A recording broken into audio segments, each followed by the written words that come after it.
রমজানের রোজা আসে যে গরিবদের কষ্ট বোঝানোর জন্য, যে গরিবরা যারা খাবার পায় না, যারা ডেলি এক বেলা খায়, মাঝে মাঝে পায় না, একদম খেতে পারে না, এরা কত কষ্টে থাকে এটা বোঝানোর জন্য রমজান আসে। এটা আফগানিস্তানে এরকম আসে, পাকিস্তানে এরকম আসে, ফিলিস্তিনে এরকম আসে, ইরাকে এরকম আসে, কিন্তু বাংলাদেশে আসে কি জানেন? পয়সাওয়ালারা কিভাবে খায়। আপনি দেখবেন যে রমজান আসতেছে না, এখন দেখবেন যে ঘরে ঘরে দেখবেন যে 20-30 রকমের আইটেম ফ্রিজ ভর্তি করতেছে, শুধু শুধু আনতেছে আর ভর্তি করতেছে, আনতেছে আর ভর্তি করতেছে। 2 বেলা যে খাবে সেহরি আর ইফতার মিনিমাম 10 বেলার সমান। নরমাল সাধারণ সময়ে যে খানা খাইতো 3 বেলা ভাত, এর চেয়ে আরো 5 গুণ বেশি রমজানে। মানে সারাদিন রোজা ছিলাম তার একটু দে, খাইতে খাইতে এমন অবস্থা হয় ইফতারের পরে তফাস তারে কেরাং দিয়া তোলা যায় না তারাবির নামাজে যাওয়ার জন্য। ঠিক কিনা জোরে কথা বলেন? এ সব উল্টা রে ভাই, সব উল্টা। বাংলাদেশের সবকিছু উল্টা ভাই। সৌদি আরব যান, দুবাই যান, ওমান যান, কাতার যান, কুয়েত যান, ওরা শুধু তাকিয়ে আছে কখন রমজান আসবে, খেজুরের দাম ফ্রি করে দেব, ইফতার ডিসকাউন্ট করে দেব, তেলের দাম অর্ধেক করে দেব, গরিবদেরকে ইফতার দেব। আপনি মদিনাতুল মুনাওয়ারা আর মক্কাতুল মুকাররমা যদি দেখেন, আমি অদম ফকির 5 বছর লাগাতার রমজানে যাচ্ছি, এই বছরও যাব ইনশাআল্লাহ, নিয়ত আছে। এট এ টাইম 10 লক্ষ মানুষ ইফতার করতেছে 2 হেরমে। এট এ টাইম 10 মিনিটের ভিতরে ইফতার সার্ভ করা শেষ, 15 মিনিটের ভিতরে খাইয়া দাইয়া পরিষ্কার শেষ। এই ইফতার দিচ্ছে কে, আসছে কোত্থেকে?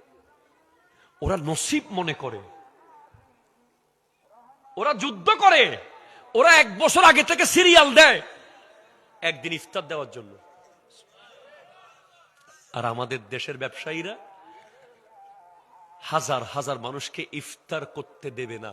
কয়জন খেজুর কিনতে পারবে আমাকে বলেন? কয়জন পারবে খেজুর কিনতে?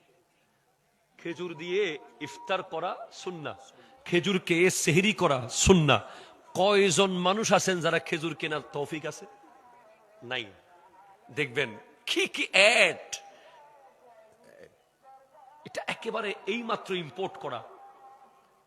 মেসডুল, আজওয়া, আম্বার, আপনাকে এমন ভাবে ভিডিওতে বলতেছে মনে হচ্ছে হাইরে জান্নাত থেকে খেজুর নিয়ে আসছে মাত্র, কিন্তু কিছুক্ষণ পর যখন দামের দিকে যাবেন, 1 কেজি মাত্র 3500 টাকা।